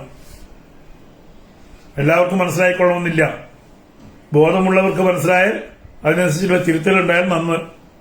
വയനാടിനെ ഞാൻ തുടങ്ങിയ പോലെ നാട് നല്ല നാട് മച്ചോ, മഞ്ഞു പെയ്യും നാട്, നാട് നല്ല നാട് മച്ചോ, എങ്കള വയനാടു, ചിട്ടാം ചിട്ടാം കുരുവി ചിണക്കിട്ടായോ, ചിന്നപ്പുള്ളയെ കാതിലിക്കൊരു ചിണക്കിട്ടായോ. ഞങ്ങൾ അങ്ങനെ പാടി പടന്ന് ആ വയനാട്ടില് ഇത് പണ്ട് പരമശിവൻ ദേവന്മാരൊത്തുകൂടി കൃഷി ചെയ്യാൻ വന്ന, ദേവന്മാരൊത്തുകൂടി വേടന്മാരായി വന്ന കഥ പറയുന്ന നാട്. അങ്ങനെ ദേവന്മാർ വന്ന് കൃഷി ചെയ്ത സ്ഥലം ആണെന്ന് പറയുന്നു വയൽനാട്. വയനാടല്ല, ശരിക്കും വയൽനാടാണ്. വിവിധ ഇനം, ഇന്ന് ലോകത്ത് മറ്റെവിടെയും ഇല്ലാത്ത വിവിധ ഇനം വിത്തുകളുടെ നാടായിരുന്നു വയനാട്. ഈ കൽപ്പറ്റയുടെ പേരൊന്നും കൽപ്പറ്റയല്ല. കൂടുതൽ പേരുകളും അന്ന് മലയാളത്തിന്റെ ഭാഗമായിരുന്നില്ല വയനാട്, കൂർഗിന്റെ ഭാഗമായിരുന്നു വയനാട്. അത് മനസ്സിലാക്കിയ ഇന്ന് പല പേരുകളും കന്നഡ പേരുകൾ മാറി വന്ന പേരുകളാണ്. കൽപ്പറ്റ എന്നെ മറ്റെന്തൊരു പേരായിരുന്നു, ഞാൻ ഓർക്കുന്നില്ല. അത് കൂർഗിന്റെ ഭാഗമായിരുന്നു, കർണാടകയുടെ ഭാഗമായിട്ട് നിന്ന ഒരു ഇടമാണ് വയനാട്. അതിന് കേരളത്തിന്റെ പശ്ചാത്തലം വളരെ കുറവാണ്. കുടിയേറ്റ ആളുകളുടെ രീതി വെച്ച് നോക്കുകയാണെങ്കിൽ ഒരു 100-150 വർഷം കൊണ്ടാണ് അവിടെ കുടിയേറ്റം നടന്നിട്ടുള്ളത്. അതിനു മുന്നേ അവിടുത്തെ ആദിമ നിവാസികളായിട്ടുള്ള പണിയരും കുറിച്യരും കുറുമ്പരും മാത്രമാണ് അവിടുത്തെ ഉടയവന്മാരായിട്ടുണ്ടായിരുന്നത്. അല്ലാതെ ബാക്കിയുള്ള എല്ലാം വന്ന് കുടിയേറ്റക്കാരാണ്. ഞങ്ങളടക്കം, എന്റെ പിതാവടക്കം വയനാട്ടിലെ മുഴുവനും ആളുകളും കുടിയേറ്റക്കാരാണ്. അപ്പൊ അങ്ങനെ കുടിയേറി വന്ന, അപ്പൊ അവിടെ ഉണ്ടായിരുന്ന പേരുകളൊക്കെ മലയാള പേരുകളായിരുന്നില്ല എന്നുള്ളത് നമ്മൾ മനസ്സിലാക്കണം. അപ്പൊ നമ്മള് ഈ സുൽത്താൻ ബത്തേരി മാത്രം, മീനങ്ങാടി, എന്റെ സ്ഥലം, ഞാൻ ജനിച്ചു വീഴുന്നത് മീനങ്ങാടിയാണ്. അത് മീൻ അങ്ങാടിയായി മാറിയതാണ്. ഏക മാർക്കറ്റായിരുന്നു അവിടെ. മത്സ്യാവതാര ക്ഷേത്രമുള്ളതുകൊണ്ട് മത്സ്യാവതാരം മീൻ അങ്ങാടി എന്നും ഒരു പേര് പറയുന്നത്. എന്തായാലും ശരി, വയനാട്ടിലെ ഏറ്റവും വലിയ മാർക്കറ്റായിരുന്നു മീനങ്ങാടി. ഞായറാഴ്ച ചന്ത. ആ ഞായറാഴ്ച ചന്തയിൽ നൂറുകണക്കിന് കാളവണ്ടിയിൽ കർണാടകയിൽ നിന്ന് ഇങ്ങോട്ട് സാധനങ്ങൾ എത്തും. ചന്ത കഴിഞ്ഞ് ആ 100 കാളവണ്ടികളിൽ തിരിച്ച് വയനാടിന്റെ ഉൽപ്പന്നങ്ങൾ കർണാടകയിലേക്ക് പോകും. ഇതൊക്കെ കുഞ്ഞുനാളിൽ കണ്ടു വളർന്നിട്ടുള്ള ആളാണ് ഞാൻ. അങ്ങനൊരു ഈ കൃഷിയുടെ കൈമാറ്റ രീതി അത്ഭുതത്തോടെ നോക്കി നിന്നിട്ടുണ്ട്. 100 കണക്കിന് ഈ കാളവണ്ടി, ആ ഏറ്റവും രസകരമായ കാര്യം, ഈ 100 കണക്കിന് കാളവണ്ടി വരുമ്പോൾ അതിന്റെ ഏറ്റവും ഫ്രണ്ടില് കാളവണ്ടിയിലാണ് ഒരു ഡ്രൈവർ ഉണ്ടാവുള്ളൂ, ഏറ്റവും പിന്നിലും. ബാക്കിയുള്ളത് കാളകൾ മാത്രമാണ്. ആ കാളകളുടെ മണിയും അതേപോലെ മുള വെച്ചിട്ടുള്ള ശബ്ദമുണ്ടാക്കുന്ന ഇതും. ശനിയാഴ്ച രാത്രിയിൽ എന്റെ വീട്ടിൽ ഉറങ്ങുമ്പോൾ റോഡ് സൈഡിലാണ് എന്റെ വീട്. വളരെ ദൂരത്തു നിന്ന് ഈ കാളവണ്ടികൾ നിരന്ന് വരുന്നതിന്റെ ശബ്ദം ഇന്നും എന്റെ ഓർമ്മയിലുണ്ട്. അങ്ങനെ കാർഷിക അഭിവൃദ്ധി കൊണ്ട് അങ്ങ് മേലെ ഇരുന്ന് കുരുമുളക്, ഇഞ്ചി, കാപ്പി, എന്തൊക്കെയായിരുന്നു, മഞ്ഞൾ, വയനാടൻ മഞ്ഞൾ മുറിച്ച പോലെ. ഇന്നാരും പാടുന്നുണ്ടോ? വയനാടൻ മഞ്ഞൾ മുറിച്ച പോലെ എന്ന് പറയുന്ന അറബിക്കാപ്പി. ഞങ്ങളൊക്കെ ഈ കാപ്പി, കുഞ്ഞുനാളിലെ കാപ്പി, ഈ നിലത്തി വീഴുന്ന കാപ്പി ഞങ്ങൾക്കുള്ള, അത് പെറുക്കി അതിന് അന്ന് സ്കൂളിൽ പോകുമ്പോഴൊക്കെ ഈ പോക്കറ്റ് മണിയായിട്ട് കിട്ടുന്നത് ഈ കാപ്പിയുടെ സമയത്ത് കാപ്പി പെറുക്കലും അണ്ണാൻ തന്ന കാപ്പി അതൊക്കെ ഞങ്ങൾക്കുള്ള. അതുപോലെ കൊഴിഞ്ഞു വീഴുന്ന കുരുമുളക് ഞങ്ങൾക്കുള്ളതാണ്. ആ കാർഷിക വൃത്തിയോടുകൂടെ കൂടെ വളർന്നതുകൊണ്ട് വയനാടിനെ നന്നായി അറിയാം. ആ വയനാടിനെ പഴയ വയനാടാക്കാൻ പറ്റുമോ എന്ന് എപ്പോഴും ഓരോ പ്രാവശ്യം ചുരം കയറുമ്പോഴും ചിന്തിക്കുന്ന വ്യക്തിയാണ് ഞാൻ. വയനാടിന് ഗുണപരമായിട്ടുള്ള ഒരു രാഷ്ട്രീയ പരിസ്ഥിതി ഇന്ന് വരെ ഉണ്ടായിട്ടില്ല. വയനാടിനെ ആരും മുഖവരയ്ക്ക് എടുത്തിട്ടില്ല. ഇടുക്കി ജില്ലയിൽ ക്രിസ്ത്യൻ സമൂഹം ഒറ്റക്കെട്ടായി നിൽക്കുന്നതുകൊണ്ട് ഒരുപക്ഷെ ഇടുക്കി ജില്ലയ്ക്ക് ആ ക്രിസ്ത്യൻ സമൂഹത്തിന്റെ ഒരുമയിൽ നേട്ടങ്ങൾ ഉണ്ടായിട്ടുണ്ട്. വയനാട്ടിൽ അതുമില്ല. വയനാട്ടിൽ അങ്ങനെ കുടിയേറ്റക്കാരുടെ ഒരു സമൂഹമല്ല, മിക്സഡ് ആയിട്ടുള്ള ഒരു ജനസമൂഹമാണ് ഉള്ളത്. പലയിടത്തുനിന്നും വന്ന് കർണാടകയിൽ നിന്നും ഗൗഡന്മാര്, പഴയ പ്രമാണികള്, MP വീരേന്ദ്രകുമാറിന്റെ ഒക്കെ ഫാമിലി, കുറെ കോഴിക്കോട് നിന്ന് വന്ന എന്റെ പിതാവടക്കുള്ള കുറെ മാപ്പിളമാര്, അതേപോലെ പാലായിൽ നിന്നും ഈരാറ്റുപേട്ട നിന്നൊക്കെ കുടിയേറിയ ചേട്ടന്മാര്, ഇതൊക്കെ കൂടി ചേർന്നതാണ് വയനാട്. ചേട്ടന്മാരും മാപ്പിളമാരും ഈ പറയുന്ന കന്നഡികരും നായന്മാരും മേനോന്മാരും ഒക്കെ കൂടിച്ചേരുന്ന വിവിധങ്ങളായിട്ടുള്ള കുടിയേറ്റക്കാരുടെ ഒരു ഭൂമിയാണ് വയനാട്. ആ വയനാടിന്റെ ആ ഭൂമിശാസ്ത്രം ഇപ്പം മാറിക്കൊണ്ടിരിക്കുകയാണ്. ഇപ്പം ഏക്കർ കണക്കിന് സ്ഥലങ്ങളൊക്കെ കൊടുത്തിട്ട് കൃഷി മുന്നോട്ട് കൊണ്ടുപോകാൻ പറ്റാത്തതുകൊണ്ട് 10 സെന്റും 15 സെന്റുമായിട്ട് ഈ പറയുന്ന റിസോർട്ടുകൾക്ക് വേണ്ടി മാറ്റിമറിച്ച് ഉഴുതുമറിക്കുന്ന, കുന്നുകൾ ഇടിച്ചു തകർക്കുന്ന ഒരിടമായി വയനാട് മാറിയിട്ടുണ്ട്. അതല്ല വയനാടിന്റെ ആവശ്യം. ഇന്ന് ഇത്രയധികം ഈ സുൽത്താൻ ബത്തേരിയെ കുറിച്ച് ചർച്ച ചെയ്തപ്പെട്ടപ്പോൾ വളരെ ദുഃഖത്തോടു കൂടിയാണ് ഞാൻ കണ്ടത്. വയനാടിനെ കുറിച്ച് ആരും ചർച്ച ചെയ്യുന്നില്ല. കോൺഗ്രസുകാർക്കും വയനാടിനോട് യാതൊരു പ്രതിപത്തിയുമില്ല, കമ്മ്യൂണിസ്റ്റുകാർക്കും ഇല്ല. ആകെ കൂടി അവിടെ കമ്മ്യൂണിസ്റ്റ് പാർട്ടിയിൽ നിന്ന് ഒരു MLA ഉണ്ടാക്കി ഞങ്ങളെല്ലാം കൂടി കൂടിയിട്ടാണ് വർഗീസ് വൈദ്യരെ. മീനങ്ങാടി ഉൾപ്പെടുന്ന സ്ഥലത്ത് ബത്തേരിയിൽ ഒറ്റ പ്രാവശ്യം ഒരു കമ്മ്യൂണിസ്റ്റ് ആദ്യമായിട്ട് നമ്മൾ ജയിപ്പിക്കുന്നത് ഈ വൈദ്യരാണ്. അതിനുശേഷമാണ് കമ്മ്യൂണിസ്റ്റ് MLA അവിടെ ഉണ്ടാവുന്നത്. കോൺഗ്രസിന്റെ കുത്തക സ്ഥലമായിരുന്നു വയനാട്. ഇപ്പം ഇങ്ങനെ വന്നപ്പം ലീഗിനും കൂടി ബലമുണ്ടായി. മുസ്ലിം ലീഗും കോൺഗ്രസും കൂടി ചേർന്ന് കഴിഞ്ഞാൽ അവിടെ ഈസിയായിട്ട് രാഹുൽ ഗാന്ധി ജയിക്കും എന്നുള്ള കാര്യത്തിൽ ആർക്കും സംശയമൊന്നുമില്ല. രാഹുൽ ഗാന്ധിയുടെ പണം വെച്ചാൽ ജയിക്കുന്ന ഒരു സ്ഥലത്ത് നമ്മൾ ബലം പിടിച്ചിട്ട് കാര്യമൊന്നുമില്ല. അവിടെ കുറച്ച് വോട്ട് കൂടാൻ മറ്റേ CPM-ന് സാധിക്കുമായിരിക്കും, BJPക്ക് സാധിക്കുമായിരിക്കും. അതിനപ്പുറം വയനാട്ടിൽ ഒന്നും ചെയ്യാൻ പറ്റില്ല. കാരണം അവിടുത്തെ ഘടന അങ്ങനെയാക്കി. അവിടുത്തെ ഘടന അങ്ങനെയായി. ഇപ്പൊ വയനാട്ടിലെ ജനങ്ങൾക്ക് വയനാടിന് വേണ്ടിയല്ല വോട്ട് ചെയ്യുന്നത്. ഒരു മതപരമായ കൂട്ടുകെട്ടിന്റെ ഭാഗമായിട്ട് അവിടെ നേരത്തെ ഉണ്ടാവാത്ത ഒരു വ്യവസ്ഥ ആണ് ഇപ്പൊ രാഹുൽ ഗാന്ധി വന്നതോടുകൂടി സംഭവിച്ചിരിക്കുന്നത്. കാരണം ബംഗാളി വന്നതുപോലെ ഒരു ഉത്തരേന്ത്യക്കാരൻ വന്നിട്ട് അയാളെ ജയിപ്പിച്ച് വിടേണ്ട ഗതികേടിലാണ് വയനാട്ടിലെ ജനങ്ങളുള്ളത്.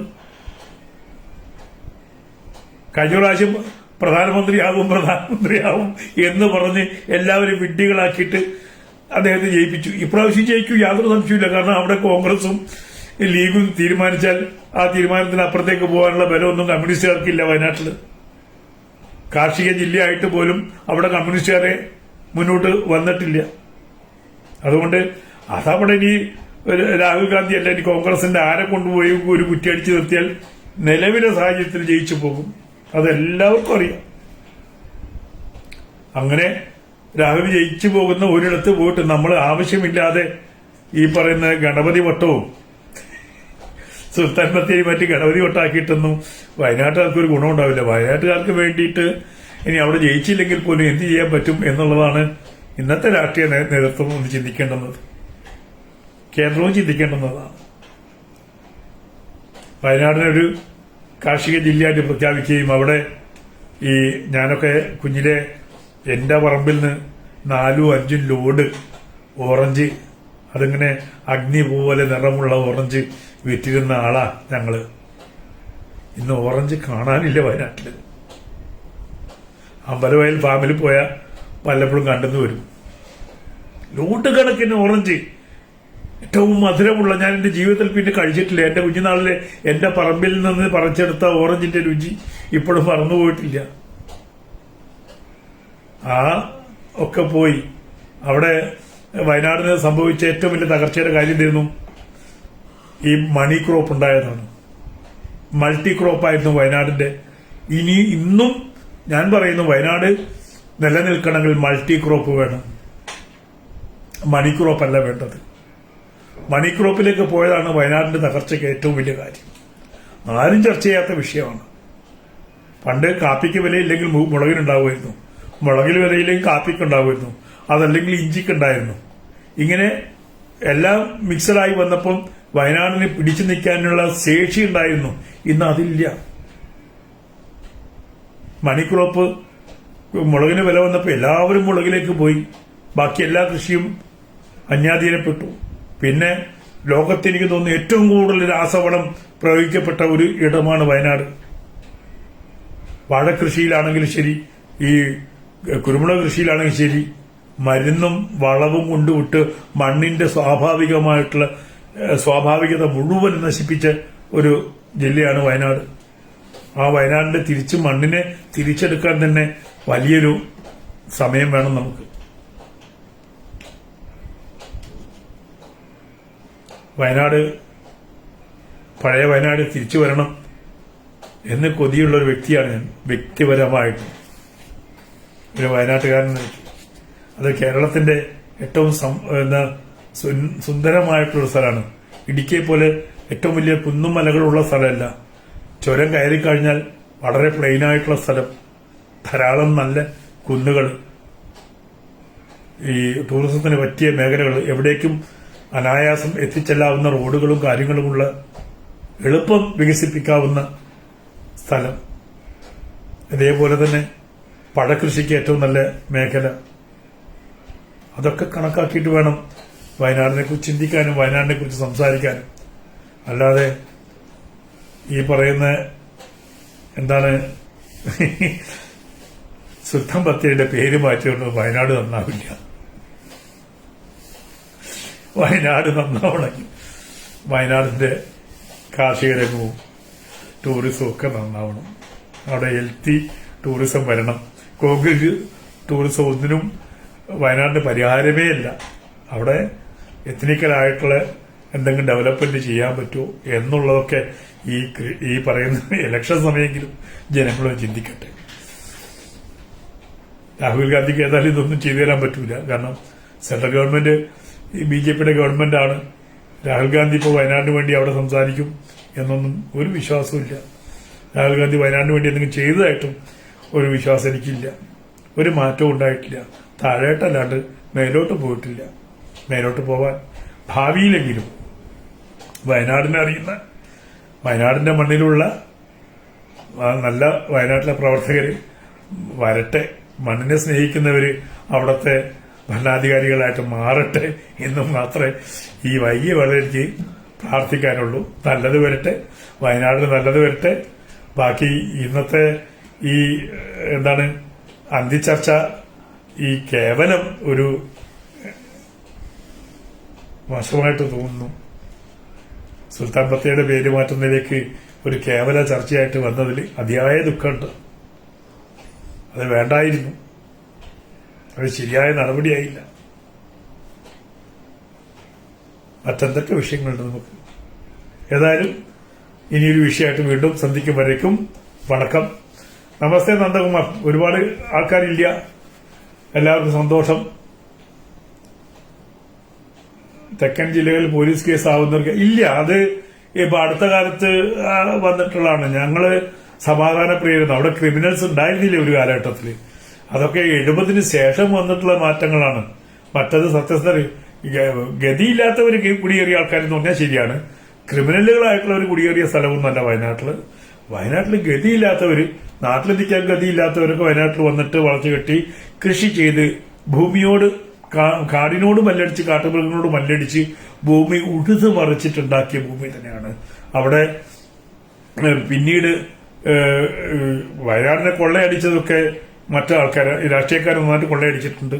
നമുക്കറിയാലോ, മരം മുറിച്ച് കടത്തിയതും. വയനാടിന്റെ ഏറ്റവും വലിയ ശാപം തേക്കും തോട്ടാന്നേ. വയനാടും നിലമ്പൂരിലും സംഭവിച്ചെന്താണ്? സ്വാഭാവിക വനങ്ങൾ മുഴുവൻ വെട്ടി തേക്ക് നട്ടു. ഇന്ന് കാടിനകത്ത് പച്ചപ്പില്ല. അതിന്റെ കൂടെ കൊന്നയും കൊണ്ട് നട്ടു തെമ്മാടികള്. അവിടെ കാട്ടിനകത്ത് ആനയ്ക്ക് തിന്നാൻ പുല്ല് വേണ്ടേ? കുടിക്കാൻ വെള്ളം വേണ്ടേ? വയനാട്ടിലെ നെല്ലിക്ക, എന്റെ ദൈവമേ, എന്തുമാത്രം നെല്ലിക്ക ഉണ്ടായിരുന്ന സ്ഥലമായിരുന്നു. കുരങ്ങന്മാർക്കൊക്കെ ഇഷ്ടം പോലെ ഫലങ്ങൾ ഉണ്ടായിരുന്ന സ്ഥലമാണ്. ചെറുപ്പത്തിൽ ഞാനൊക്കെ ഈ കാട്ടിൽ കൂടി ഓടി നടന്നാണ്. ബത്തേരി കോളേജ് തന്നെ കാടിന്റെ തൊട്ടടുത്താ. അപ്പൊ അതുകൊണ്ട് അവിടേക്ക് ഈ വയനാട്ടിലെ കുടിയേറി വന്നത് ഈ ക്രിമിനൽസ് ഒന്നും അല്ല, നല്ല മനുഷ്യരായിട്ടുള്ള ആൾക്കാരാണ്. വയനാട്ടിലെ ഈ ചീത്ത മനുഷ്യർ അടുത്ത കാലത്താണ് വയനാട്ടിലൊക്കെ വന്നു തുടങ്ങിയത്. അങ്ങനെ ക്രൈം റെക്കോർഡിലൊന്നും ഒരു ഇടം കിട്ടാത്ത സ്ഥലമായിരുന്നു. ആകെ കൂടി നമുക്ക് പണ്ട് പറയാനുള്ളത് നക്സലൈറ്റുകളുടെ ഇടമായിരുന്നു വയനാട് എന്നുള്ളത്. അജിതയും പുൽപ്പള്ളി, നമ്മള് പഴയ നക്സലൈറ്റ് പ്രസ്ഥാനങ്ങളുടെ ഒരിടം. അതിന്റെ ഭാഗമൊക്കെ ഞങ്ങള് കലാകാരന്മാരായിട്ട്, നക്സലൈറ്റ് പ്രസ്ഥാനത്തിലൂടെ കലാകാരന്മാരായിട്ട് വന്ന ആൾക്കാരാണ് ഞങ്ങളൊക്കെ. നക്സലൈറ്റ് ആയിരുന്നില്ല കേട്ടോ, നക്സലൈറ്റ് പ്രസ്ഥാനത്തിലൂടെ കലാകാരന്മാരായിട്ട്, അതിന്റെ സാംസ്കാരിക സംഘങ്ങളിലൂടെ കലാകാരന്മാരായിട്ട് വന്ന ആളാണ് ഞാനൊക്കെ. വയനാട്ടിലൊരു ചീത്തപ്പേര് പണ്ട് പറയുന്നത് നക്സലൈറ്റുകളുടെ നാട് എന്നുള്ളത് മാത്രമായിരുന്നു. അതല്ലാതെ വയനാടിന് ഈ പറയുന്ന ദോഷങ്ങളൊന്നും ഉണ്ടായിരുന്നില്ല. എല്ലാവർക്കും സന്തോഷം. നന്ദകുമാർ സന്തോഷം. ഇന്ന് ആളുകൾ കുറവാണ്. ഇപ്പൊ പൊതുവെ അതെ, സെന്റ് മേരീസ് കോളേജ് എന്റെ കോളേജ് അടിപൊളി കോളേജാണേ. നമ്മളെ സെന്റ് മേരീസിന്റെ ചരിത്രത്തിൽ ഒരുപാട് ചരിത്രം കുറിച്ചിട്ടുണ്ട് നമ്മള്. സെന്റ് മേരീസ് ഒരിക്കലും മറക്കാൻ പറ്റാത്ത ജീവിതമാണ്. 1980-85 സെന്റ് മേരീസിൽ എന്നെ കലാകാരനാക്കുന്നതിൽ ഏറ്റവും കൂടുതൽ സഹായിച്ചിട്ടുള്ള ഒരു കോളേജും കൂടിയാണ്. കലാരംഗത്ത് എനിക്ക് വളരാനും ഏറ്റവും കൂടുതൽ പ്രോത്സാഹനം ജോണി സാറ് പ്രിൻസിപ്പളായിരുന്നപ്പോഴൊക്കെ എന്ത് കാര്യത്തിനും അലി വാ ഇന്നൊരു പ്രോഗ്രാം ചെയ്യണം എന്ന് പറഞ്ഞിട്ടുള്ള നാടാണ് സെന്റ് മേരീസ് കോളേജ്. ഒന്നും മറക്കാൻ പറ്റില്ല.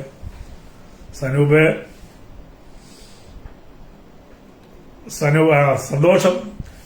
കാരണം അന്ന് വയനാട്ടിൽ ആകെ കൂടി ഒരു കോളേജ് ഉണ്ടായിരുന്നു, നമ്മുടെ കോളേജ് സെന്റ് മേരീസ്. ഞാൻ പഠിക്കുമ്പോൾ ഷിഫ്റ്റാണ്. സുഖമായിരിക്കുന്നു സുരു. അന്ന് 4000 പേരുണ്ടായിരുന്നു കോളേജിൽ, 2 ഷിഫ്റ്റായിട്ട്. എന്ത് ചെയ്യാനാ നന്ദകുമാറെ, പറയാൻ പറ്റില്ല. ഞാനത് താങ്കളുടെ അഭിപ്രായത്തിന് വായിക്കുന്നില്ല.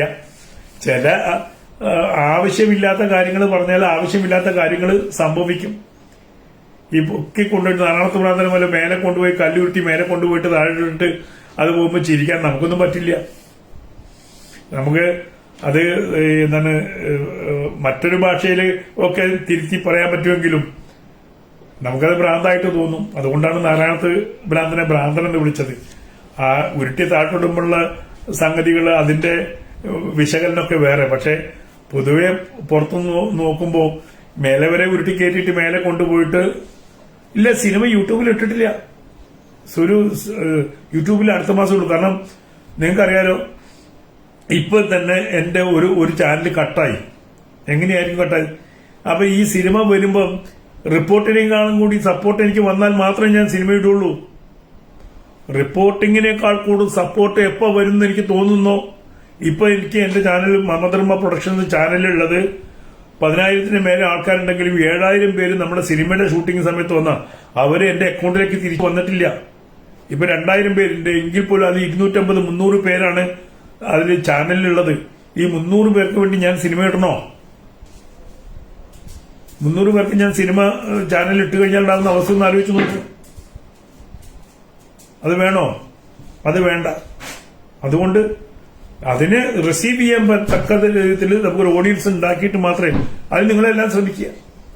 നിങ്ങളോട് പറയാം, നിങ്ങൾ എന്നോട് പറയാം, സാറേ അടുത്ത ഇന്ന തീയതി ഇടണം, ഞങ്ങളൊക്കെ റെഡിയാണ് കാണാൻ, എന്നാ ഞാനിടാം.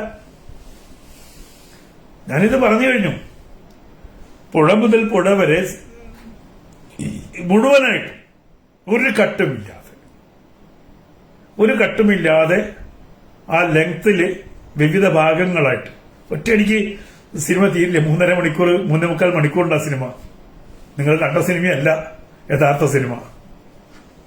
വെട്ടിമുറിച്ചതാണ് നിങ്ങൾ കണ്ടത്. വെട്ടിമുറിക്കാത്തൊരു സിനിമയുണ്ട്.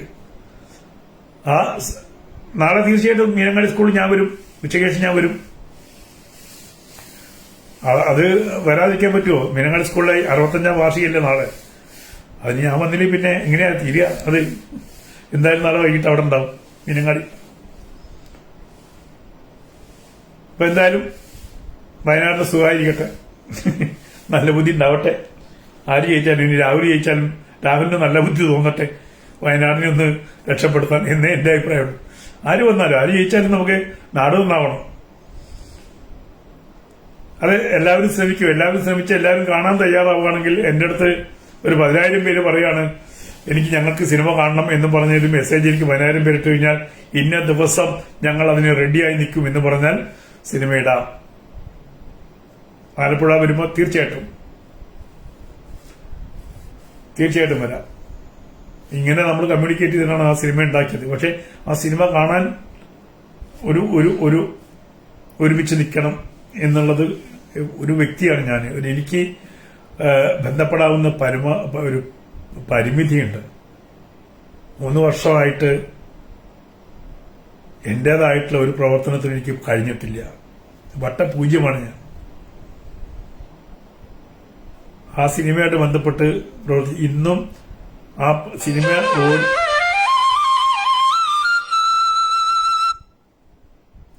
സിനിമ ഓടിയതിന്റെ പണം ഇന്നും കിട്ടാനുണ്ട്. ഇനി അത് കോടതിയിൽ പോയി വാങ്ങിക്കണം.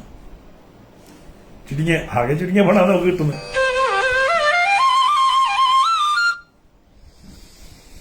എന്തായാലും സന്തോഷം. എല്ലാവരോടും നല്ലത് വരട്ടെ. ഇലക്ഷൻ 10-15 ദിവസം കഴിഞ്ഞ ഇലക്ഷനായി.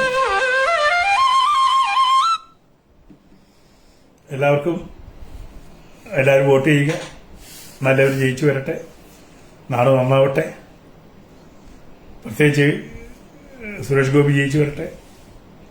അദ്ദേഹത്തിന്റെ ഒരു സുഹൃത്ത് എന്ന നിലയിൽ രാഷ്ട്രീയത്തിനപ്പുറം ആ മനുഷ്യനോട് ചില കടപ്പാടുകളുണ്ട്. ആർക്കെങ്കിലും വേണ്ടി എന്തെങ്കിലും ആവശ്യം ചോദിച്ചാൽ ഒരു മടിയും കൂടാതെ 24 മണിക്കൂർ കൊണ്ട് എത്തിക്കുന്ന ഒരു വ്യക്തിയാണ് സുരേഷ് ഗോപി. അതുകൊണ്ട് ഹൃദയബന്ധം ഉള്ളതുകൊണ്ട് എല്ലാവരുമായിട്ടുണ്ട്. ഹൃദയബന്ധം നോക്കുകയാണെങ്കിൽ മിക്കവാറുമായിട്ട് ഹൃദയബന്ധമുണ്ട്. പക്ഷെ എന്നിരുന്നാലും അതിൽ കുറച്ച് കൂടുതലുള്ളത് സുരേഷ് ഗോപിയാണ്. കാരണം അത് മറ്റൊന്നല്ല, എന്റെ സിനിമയിലെ ആദ്യമായിട്ട് ഒരു നല്ല വേഷം ചെയ്ത ഒരു വ്യക്തി എന്ന നിലയിലും അന്ന് മുതലുള്ള 92 മുതലുള്ള അടുപ്പമുണ്ട്. 92 മുതൽ ഇത്രയും കാലമായിട്ടും എപ്പോൾ കണ്ടാലും ആ പഴയ ഓർമ്മ പോലെ അലി എന്ന് വിളിക്കുന്ന, സ്നേഹത്തോടെ വിളിക്കുന്ന, എന്റെയും എന്റെ കുടുംബത്തെയും സ്നേഹത്തോടെ വിളിക്കുന്ന ഒരു വ്യക്തി നിലയ്ക്ക് അതേപോലെ എന്റെ കുടുംബമായിട്ട് എപ്പോഴും ബന്ധപ്പെടുന്നതാണ് ശോഭാ സുരേന്ദ്രൻ. ശോഭാ സുരേന്ദ്രൻ ജയിക്കണമെന്ന് ആഗ്രഹമുണ്ട്. വ്യക്തിപരമായിട്ട് എന്നെ എപ്പോഴും ബന്ധപ്പെടുന്ന 2 വ്യക്തികളിൽ ഒന്ന് സുരേഷ് ഗോപിയാണ്, ഒന്ന് ശോഭാ സുരേന്ദ്രനാണ്. അപ്പൊ അതുകൊണ്ട് തന്നെ ഈ ഹൃദയത്തോട് തൊട്ട് നിൽക്കുമ്പോൾ അവരൊക്കെ ജയിച്ചു വരട്ടെ എന്ന് ഞാൻ പ്രാർത്ഥിക്കും. കാരണം നമുക്ക് അങ്ങനെയാണല്ലോ, നമ്മളെ സ്പർശിക്കുകയും നമ്മളോട് സംസാരിക്കുകയും നമ്മളോട് ബന്ധപ്പെടുകയും ചെയ്യുന്നവരാണല്ലോ നമുക്ക് എപ്പോഴും മിത്രങ്ങളായിട്ട് വരുന്നത്. അപ്പൊ മിത്രങ്ങളൊക്കെ ജയിച്ചു വരണം എന്ന് ഞാൻ ആഗ്രഹിക്കും. എന്നോട് തൊട്ട് നിൽക്കുന്നവർ ആ അർത്ഥത്തിൽ അതിന് വേറൊന്നും കൊടുക്കരുത്. ആരോടെങ്കിലും ദേഷ്യം ഉണ്ടായിട്ടോ ഒന്നുമല്ല. എന്നെ വല്ലപ്പോഴും വിളിക്കുന്നവര്, എന്നെ അങ്ങനെ വിളിക്കുന്നതിൽ ഒരു പ്രധാനപ്പെട്ട വ്യക്തിയാണ് അടുത്ത കാലത്ത് പോയത് മുകുന്ദേട്ടൻ. മാസത്തിൽ ഒരിക്കലെങ്കിലും എന്നെയും കുടുംബത്തെയും വിളിച്ച് സംസാരിക്കുകയായിരുന്നു. അങ്ങനെ എന്നോട് അടുപ്പുള്ള കുറെ ആൾക്കാർ പോയിപ്പോയി, സിനിമക്കാർ പോയിപ്പോയി. എനിക്ക് അങ്ങനെ ഒരു ദൗർഭാഗ്യം ഉണ്ടായിട്ടുണ്ട്. സിനിമക്കാരിൽ രാജൻ പി ദേവ്, NF വർഗീസ്, അങ്ങനെ തുടങ്ങി എന്നോട് അടുപ്പുള്ള എന്റെ ഒരു കുടുംബം പോലെ കഴിഞ്ഞ് ഒരുപാട് ആൾക്കാർ പെട്ടെന്ന് പോയപ്പോഴാണ് സിനിമയിൽ നിന്ന് ഞാൻ ഒരു ബാക്ക് അടിച്ചത്. അവരൊക്കെ ഉണ്ടായിരുമ്പോൾ സിനിമ ചെയ്യാൻ ഭയങ്കര രസമായിരുന്നു. അവരോടൊക്കെ ചെയ്ത സിനിമകളൊക്കെ എനിക്ക് ഹിറ്റുമാണ്. പിന്നീട് ആ കുടുംബം എന്ന് പറയുന്ന അവസ്ഥ സിനിമയിൽ നിന്ന് നഷ്ടപ്പെട്ടപ്പോഴാണ് സിനിമ തന്നെ വേണ്ട എന്ന് തോന്നിപ്പോയിട്ടുണ്ട്. കാരണം ആ സുഖം പിന്നീട് കിട്ടിയിട്ടേ ഇല്ല. കൊച്ചിനെ അനീഫിക്ക, ഈ പറയുന്ന രാജേട്ടൻ ഒക്കെ അവരോടൊക്കെ കൂടി ചെന്ന് വർക്ക് ചെയ്തപ്പം നല്ല രസമായിരുന്നു. ഒരു വർക്കിന്റെ ഒരു ലോഡും ഇല്ലാതെ തമാശ പറഞ്ഞ് കളി ചിരിച്ച് ജഗദീഷ് ഇവരൊക്കെ അന്ന് അവര് മതിയായിരുന്നു സിനിമയ്ക്ക്. ആ കാലഘട്ടത്തിൽ എത്ര സിനിമ ചെയ്തു? ഒരു വർഷം 3 സിനിമ വരെ ചെയ്ത കാലഘട്ടമുണ്ട്. യൂണിയൻ മണ്ഡലക്ക്, ഗ്രാമപഞ്ചായത്ത്, ഇങ്ങനെ 1 by 1 ആയിട്ട് ആ ഒരു കൂട്ടായ്മയിൽ ഇഷ്ടംപോലെ സിനിമകളുണ്ടായിരുന്നു. ഇപ്പൊ അങ്ങനെ കൂട്ടായ്മയൊന്നുമില്ല, ബന്ധങ്ങളില്ല. അങ്ങനെ ബന്ധങ്ങൾ ചുരുങ്ങി പോകുമ്പോൾ നമ്മൾ നിഷ്ക്രിയരാകും കൂടുതലും. രാഷ്ട്രീയത്തിലും അങ്ങനെ തന്നെയാണ്. രാഷ്ട്രീയത്തിൽ ബന്ധങ്ങൾ സൂക്ഷിക്കുകയും അടുപ്പം സൂക്ഷിക്കുകയും ചെയ്യുന്നവരുമായിട്ടാണ് നമ്മളെപ്പോഴും അടുപ്പുണ്ടാവുള്ളൂ. അത് നിഷ്കളങ്കമായിട്ടുള്ള അടുപ്പായിരിക്കണം കേട്ടോ. എപ്പോഴും നിഷ്കളങ്കമായിട്ടുള്ള അടുപ്പമാണ് നമ്മളെ ഉയർത്തിക്കൊണ്ടിരുന്നത്. ഇന്ന് ഒരുപക്ഷെ ഏറ്റവും കൂടുതൽ ദ്രോഹിക്കപ്പെടുന്ന, തെറിയേൽക്കുന്ന ഒരു വ്യക്തിയാണ് ഞാൻ. ധർമ്മത്തിന് വേണ്ടിയിട്ട് ഒരു ധർമ്മം സ്വീകരിച്ചു എന്നതിന്റെ പേരിൽ ഏറ്റവും കൂടുതൽ ദ്രോഹിക്കപ്പെടുന്ന വ്യക്തിയാണ്. അതിനുപരി കൂട്ടത്തിൽ നിന്നവരും ധാരാളം കുത്തി നോവിച്ചിട്ടുണ്ട്. അതൊക്കെ കഴിഞ്ഞു. 1921 പുഴ മുതൽ പുഴ വരെ എനിക്ക് ഏറ്റവും വലിയ പാഠമാണ്. ദുരിതങ്ങളുടെ ഒരു കാലഘട്ടമായിരുന്നു. ദൈവം എന്റെ കൂടെ നിന്നതുകൊണ്ട് മാത്രമാണ് അത് പുറത്തിറക്കാൻ പറ്റിയത്. പിന്നെ ദൈവത്തെ പോലെ ചില മനുഷ്യരുടെ പേര് പറയാൻ കൊതിയുണ്ട് എനിക്ക്, പക്ഷെ പേര് പറയാൻ പറ്റുന്നില്ല. ആ പിന്നണിയിലുള്ള കുറെ മനുഷ്യരാണ് ആ സിനിമ പുറത്തേക്ക് എത്തിച്ചത്. ഇല്ലെങ്കിൽ ആ സിനിമ പുറത്തിറങ്ങില്ലായിരുന്നു. മറ്റുള്ളവർ ആഗ്രഹിച്ചതുപോലെ അതില്ലാതെ പോകുമായിരുന്നു. അങ്ങനെ ഇല്ലാതെ പോകുന്നിടത്ത് നിന്ന് അതിനെ വെട്ടി നുറുക്കിയിട്ടാണെങ്കിലും ശരി, അത് തിയേറ്ററിലേക്ക് എത്തിക്കാൻ കുറച്ച് മനുഷ്യർ എന്റെ കൂടെ ഉണ്ട്. ആ മനുഷ്യരോട് ഞാൻ പേര് സിനിമയിൽ ഇട്ടോട്ടെന്ന് വെച്ചപ്പോൾ നന്ദി ഒരു കാർഡെങ്കിലും ഇട്ടോട്ടെ വെച്ച് സമ്മതിച്ചിട്ടില്ല.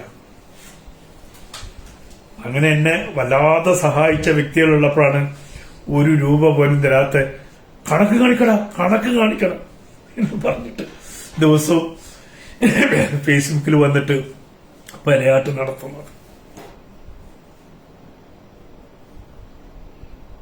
ചിലപ്പോഴൊക്കെ അസഹനീയമായിട്ട് തോന്നാറുണ്ട്. ഏത് കണക്കാ, എന്തിന്റെ കണക്കാണ്, എന്തിനു വേണ്ടിയാണ് കണക്ക് ചോദിക്കുന്നത് എനിക്ക് വ്യക്തമായിട്ട് അറിയാം.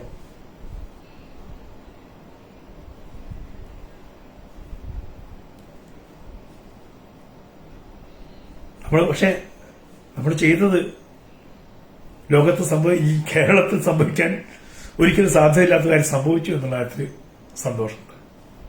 4 സിനിമകളായിരുന്നു അനൗൺസ് ചെയ്തത് വാര്യം മുന്നത്തെ. അതില് നമ്മളത് മാത്രം പുറത്തിറങ്ങിയില്ലേ. 25 ദിവസം ഓടിയില്ലേ കുറച്ച് തിയേറ്ററാണെങ്കിലും. അതിൽ വരെ സന്തോഷം എന്താണുള്ളത്? പൊന്നിച്ചാമി ഞാൻ തന്നെയാണ് ചെയ്തത്. പൊന്നിച്ചാമിയിലാണ് സുരേഷ് ഗോപി ആദ്യമായിട്ട് ക്യാരക്ടർ റോളിലേക്ക് വരുന്നത്. അതുവരെ അദ്ദേഹം ക്യാരക്ടർ റോൾ വന്നിട്ടേ ഇല്ല. പൊന്നിച്ചാമിയിലൂടെയാണ് അദ്ദേഹം ക്യാരക്ടർ റോൾ ആദ്യമായിട്ട് കാളക്കാരനായിട്ട്. അജാസെ കണക്ക് വേണമെങ്കിൽ നീ ഇങ്ങോട്ട് പോയാൽ നിനക്ക് കണക്ക് തരാലോ. അജാസ് ഇങ്ങനെ അവിടെ നിന്ന് വിഷമിക്കണ്ട. അജാസിന് കണക്ക് അറിയാനായിട്ട് വല്ലാത്ത വിഷമുണ്ട്. അജാസ് എല്ലാം കണക്ക് കൂട്ടിയിട്ടാണോ ചെയ്യുന്നത്?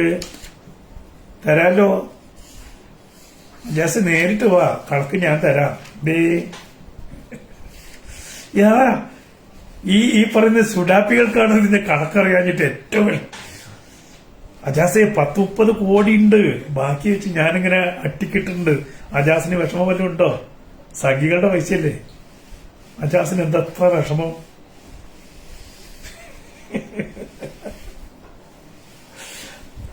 അജാസിനാണ് സങ്കടം ഇതിന്റെ കണക്ക് പുറത്തെടുക്കാത്തോണ്ട്. എന്നാലും ഒന്ന് കണക്ക് കാണിച്ചുകൂടെ? എത്ര വിനീതമായിട്ടാണ് അജാസ് ചോദിക്കുന്നത് വെച്ചു. എന്നാലും ഒന്ന് കണക്ക് കാണിച്ചുകൂടെ? അജാസെ കണക്ക് അത്ര കാശ് ഒരുപാട് നിന്നേ അതിന്റെ കണക്കൊക്കെ എടുക്കണ കുറച്ച് പറയാം. ഒരു കുറ്റം പിടിക്കുമോ സ്വാമി? എണ്ണി തിട്ടപ്പെടുത്തണ്ടേ? ഞാൻ ഒറ്റയ്ക്ക് ഇരുന്ന് എണ്ണണ്ടേ? അതുകൊണ്ടാണ് കേട്ടോ. സന്തോഷം. അപ്പൊ സമയം ഒരുപാടായി. എല്ലാവർക്കും നന്ദി, നമസ്കാരം, ജയ് ഹിന്ദ്.